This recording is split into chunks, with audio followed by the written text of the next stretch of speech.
వివాహేతర సంబంధాలను కప్పిపుచ్చుకోవడానికి జరుగుతున్న హత్యలు కలవరం సృష్టిస్తున్నాయి. ఉత్తరప్రదేశ్లో మర్చెంట్ నేవీ అధికారి హత్య ఘటన కలకలం రేపగా రాజస్థాన్ జైపూర్లో అదే తరహా ఘటన వెలుగు చూసింది.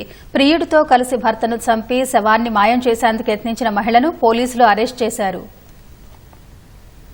ఉత్తరప్రదేశ్ మేరఠ్లో ఓ వివాహిత తన ప్రియుడితో కలిసి మర్చెంట్ నేవీ అధికారి అయిన భర్తను దారుణంగా హత్య చేయగా రాజస్థాన్ జైపూర్లోనూ అదే తరహా ఘటన బయటపడింది. జైపూర్కు చెందిన గోపాలీదేవికి 5 ఏళ్లుగా దీన్ దయాల్ కుష్వాహా అనే వ్యక్తితో వివాహేతర సంబంధం ఉంది. తాను ఒక ఫ్యాక్టరీలో పనిచేస్తున్నానని భర్త దన్నాలాల్ సైనికి చెప్పి అతడిని కలుసుకోవడానికి వెళ్లేది. అయితే ఆ మాటలపై అనుమానం వచ్చిన సైని ఏ ఫ్యాక్టరీలో పనిచేస్తుందో తెలుసుకునేందుకు గత శనివారం ఆమెను అనుసరించి వెంటే వెళ్లాడు. అతడు వెళ్లి చూసేసరికి గోపాలీదేవి కుష్వాహా ఒకే దగ్గర కనిపించారు. వారి వివాహేతర బంధం బయటపడటంతో ఆగ్రహానికి గురైన సైని వారితో గొడవ పడ్డాడు. వెంటనే గోపాలీదేవి కుష్వాహా ధన్నాలాల్ ను పై ఫ్లోర్ కు తీసుకెళ్లి ఐరన్ పైపుతో దాడి చేశారు. తాడుతో గొంతు నులిమి చంపేశారు. తర్వాత మృతదేహాన్ని ఒక బస్తాలో చుట్టి నిర్మానుష్య ప్రాంతంలో పడేయాలని నిర్ణయించుకున్నారు. కుష్వాహా బండి మీద ఆ బస్తాను తరలిస్తోన్న దృశ్యాలు సీసీటీవీలో రికార్డయ్యాయి.